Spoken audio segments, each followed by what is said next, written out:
Welcome to FDI's new show, the Falun Gong Bulletin, where we cover news from China and offer our insight and analysis on why it matters, even to us here in the West. On today's show, we'll cover the State Department's sanction of a CCP official for human rights violations against Falun Gong, a personal story of an accountant who has suffered for her faith at the hands of the CCP, a former deputy director of Chinese Gestapo-like 610 office who was sentenced to 14 years in jail, a UK anti-organ harvesting bill, which passed with support from all parties. We'll wrap up today's show with a deep dive on the evil and horrific legacy of Jiang Zemin.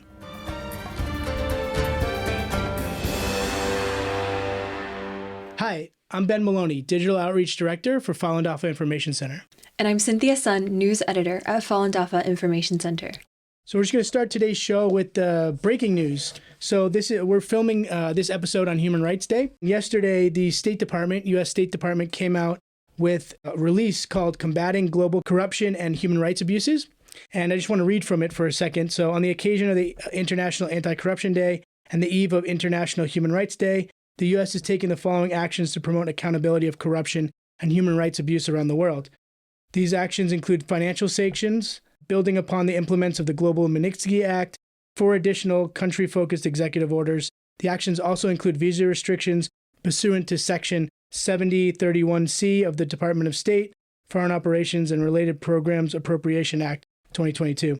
So this is very important. And so what they say exactly in relation to Falun Gong is that Tong Yang, former deputy director of the Chongqing area prisons in the PRC, pursuant to Section 7031C, the State Department is designating Tong for his involvement in gross violations of human rights, namely arbitrary detention of Falun Gong practitioners, which also amount to particularly severe violations of religious freedom.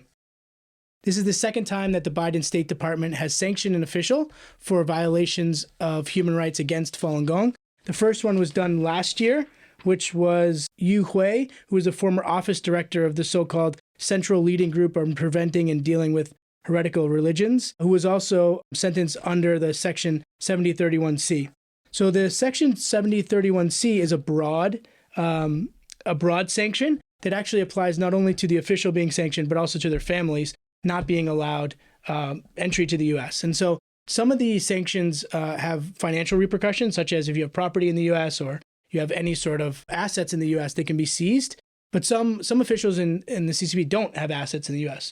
So by using the 7031C, the State Department broadens that sanction by saying that you won't even be allowed admission. So, college admission or other admission. So this is a very powerful sanction that actually has effects on the ground in China. We mentioned on our last show, this was one of the things that we recommend for more of this to happen. When these sanctions happen, that officials on the ground in China try to change their title or the department that they work in order to try to get away from these sanctions.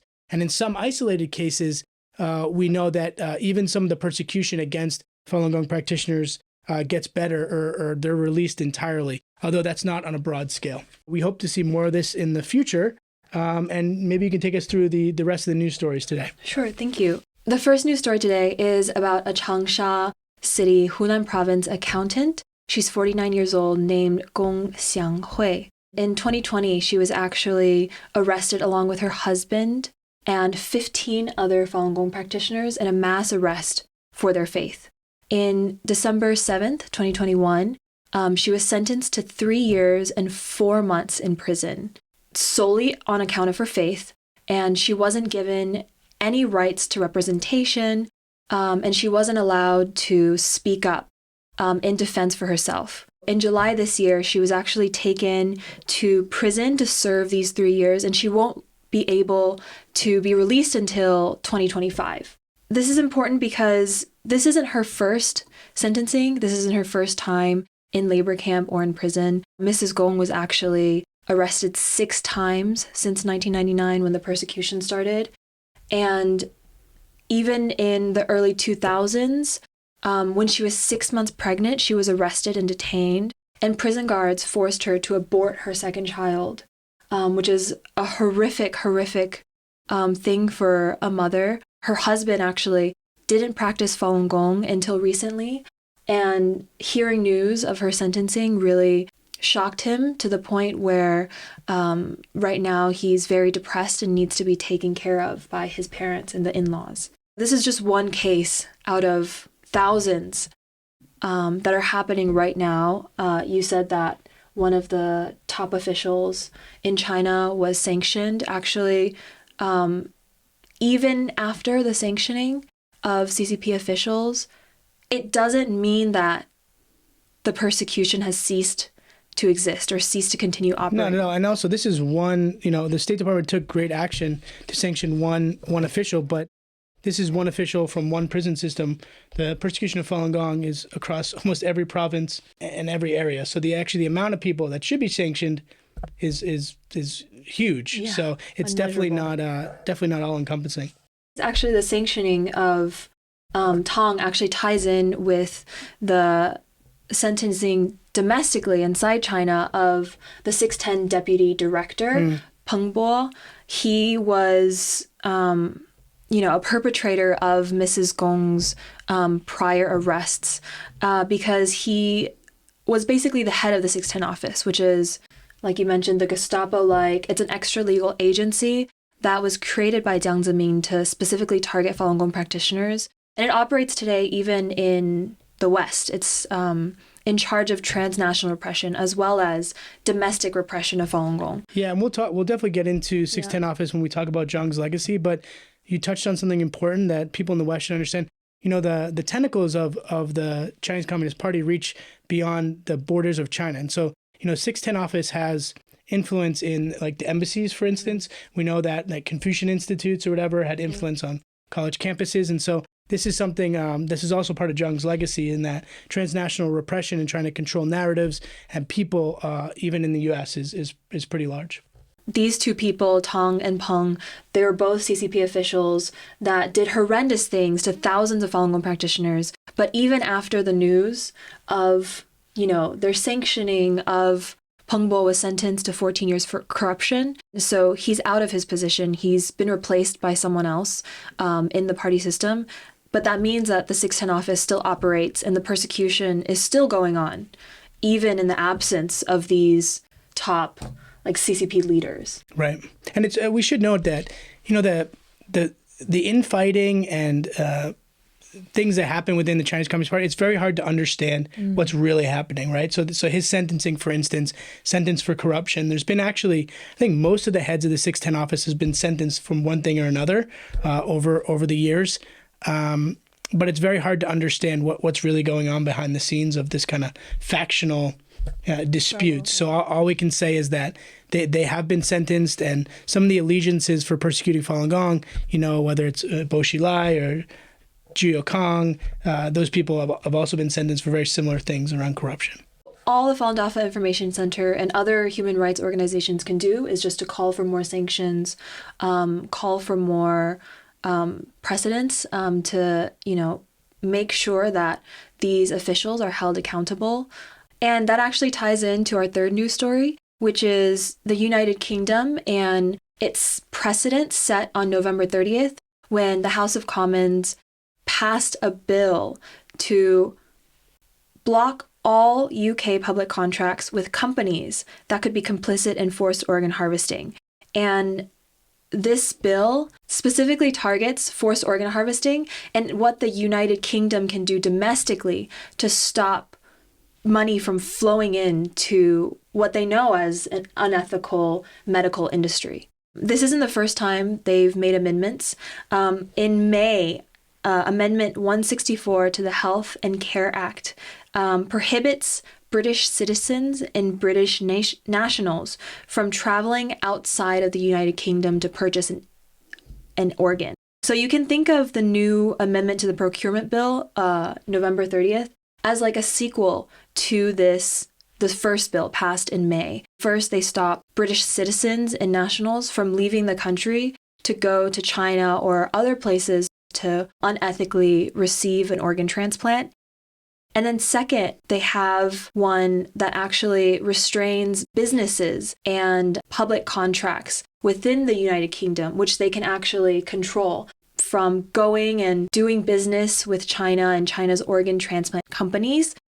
all of the medical institutions that are involved with forced organ harvesting that we have evidence for now. We should note the UK joins a bunch of countries that have taken action against this. The United States has a bill right now going through the Stop Organ Harvesting Act. Although they've done resolutions before, this is sort of a bigger step. It's going through right now. Yeah, agree. So that's actually an appropriate segue into us talking about today's deep dive, which is the legacy of Jiang Zemin. For some background, if you saw some of the articles that came out after his death recently, you went to Wikipedia or Google, you'd know that he was the General Secretary of the Chinese Communist Party from 1989 to 2002, Chairman of the Central Military Commission from 1989 to 2004, and as President from China from 1993 to 2003. And while those are official titles, a more accurate description would be one of the worst despots in world history. Jiang Zemin personally started and oversaw what many experts now label a genocide of the largest persecuted group in Chinese history that continues to this day.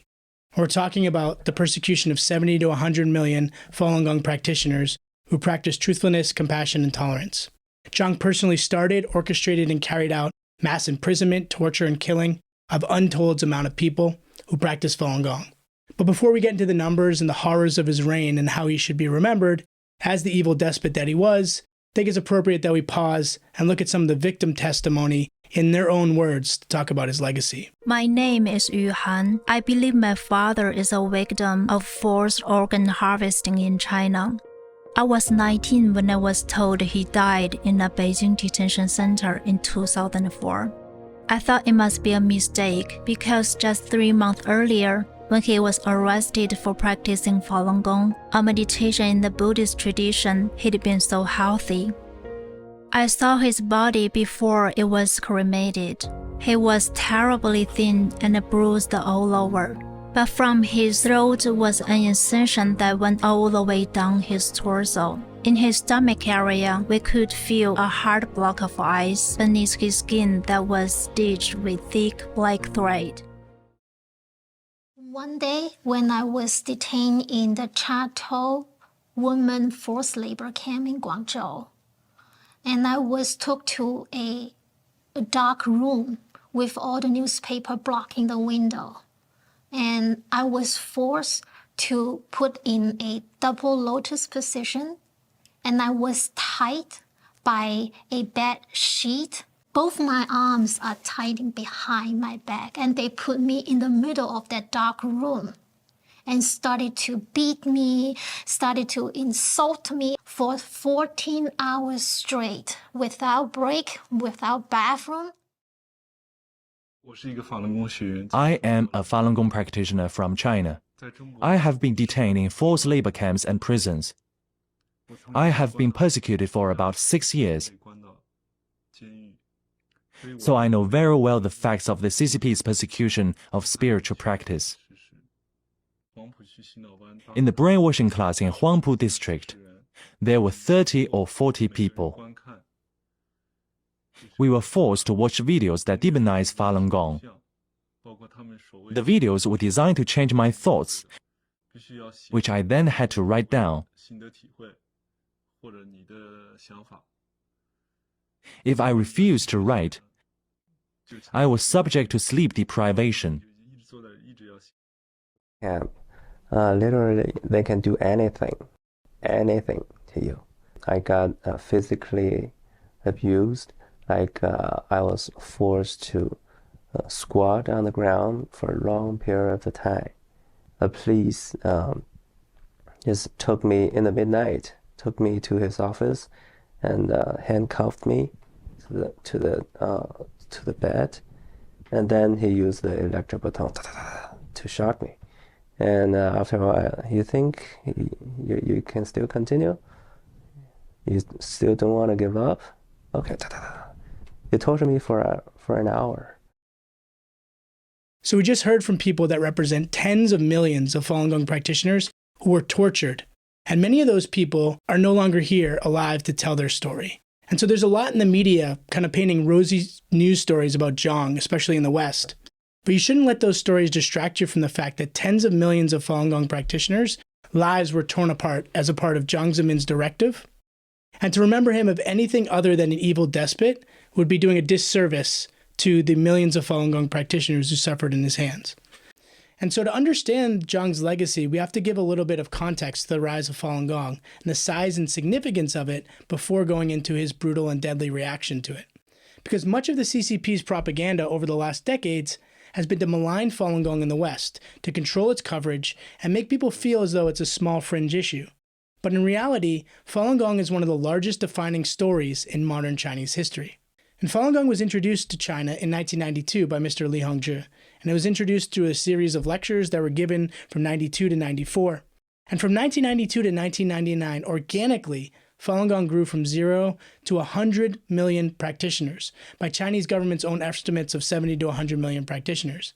That means that 1 out of every 13 Chinese people were practicing Falun Gong. And the amount of people practicing Falun Gong exceeded the amount of people in the Chinese Communist Party.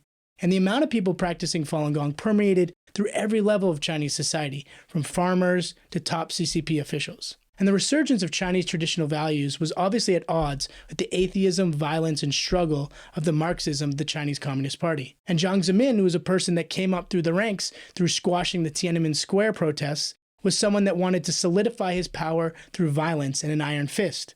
And he wanted to solidify his power through placing people under him and throughout the Chinese Communist Party that would be loyal to him through corruption. Through his own decision-making, in 1999, on July 20th, he started the illegal persecution of Falun Gong, based on his own directive, and he didn't have the support of all the fellow CCP Politburo standing members. And to quote him, it really sums up kind of what his goals were and his legacy. Just to quote him about Falun Gong, he said, "To ruin their reputations, to bankrupt them financially, and to destroy them physically." And that's exactly what he set out to do. He pumped out a massive propaganda campaign. In 1999, the Washington Post reported that it was Jiang who ordered that Falun Gong be labeled a cult and then demanded a law be passed to outlaw cults. But Falun Gong was widely promoted by the Chinese government. They even invited Mr. Li Hongzhi to introduce it to the French embassy in Paris in the 90s to introduce Falun Gong to the West. And in fact, the government was very proud of it, and Falun Gong was changing Chinese society for the better. So if you take other very important Chinese human rights issues, Hong Kong, Tibetans, and Uyghurs, and you add all of them together, they amount to maybe 30 million people, which isn't even 1/2 of the lowest estimates the Chinese government themselves had for the amount of Falun Gong practitioners in 1999. So in 1999, Falun Gong was about 3 times the size of Tibet, Hong Kong, and Uyghurs combined.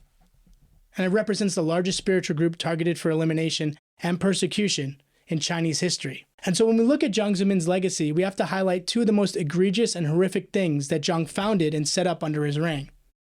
We're going to start with the 610 office, and then we're going to talk about the evil crime of forced organ harvesting. The 610 office, which started on June 10, 1999, is an extra-legal network that reports directly to Jiang, and with all unlimited power and budget operated outside of the law. They were told directly by Jiang Zemin that any Falun Gong deaths by torture were to be marked as suicides. And the 610 office ran the networks of detention centers, brainwashing centers, and black jails, and torturers were rewarded with promotions and bonuses by Jiang's directive.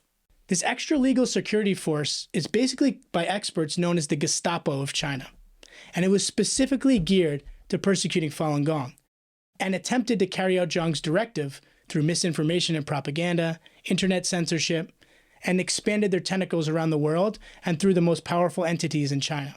And they had full reign over the state-controlled media, the internet, and all aspects of professional and civilian life, into people's workplaces, companies, and into the state-controlled hospitals where forced organ harvesting happens. And the torture, the black jails, the labor camps, the brainwashing centers, and the entire state-sponsored industry of CCP's forced organ harvesting are all at the directive of the 610 office.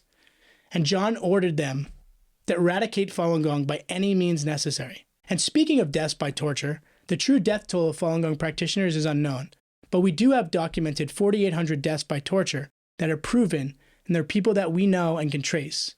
But because of how hard it is to get first-hand information out of China, the true death figure is unknown. We should really talk about the types of torture that peaceful Falun Gong practitioners, from very, very young ones to the elderly, have undergone under Jiang's directive.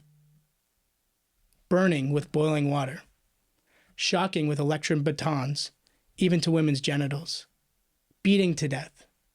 injecting with drugs, forced feeding, stretching practitioners to death. And that list is by no means exhaustive of the torture that Falun Gong practitioners still undergo to this day. And the amount of money and resources spent on the 610 apparatus specifically to persecute Falun Gong is unprecedented. A CCP Justice Department official once said that the financial resources used to deal with Falun Gong have exceeded the outlay for war. The massive use of China's GDP on persecuting and killing innocent, peaceful citizens through the Gestapo's 610 office is Jiang Zemin's legacy. But if you remember nothing else about Jiang Zemin, know that he was the one that was personally responsible for one of the worst crimes in history that continues to this day. The Chinese Communist Party's state-sponsored forced organ harvesting of live Falun Gong practitioners so that their organs could be sold for profit through the CCP-controlled network of organ transplant networks. Forced organ harvesting has been proven through first-hand testimony of surgeons that have come out of China, from testimony from people like Hong Yu, who you heard from earlier, prisoners whose blood was tested 11 times in a month while they were simultaneously being tortured. We have recorded phone calls from doctors admitting to having Falun Gong organs to order. Public websites and advertisements of CCP hospitals advertising very short wait times, almost instant match rates. And for comparison, in developed countries like the US, with very sophisticated donation systems, which China doesn't have, wait times for vital organs are 2 to 3 years.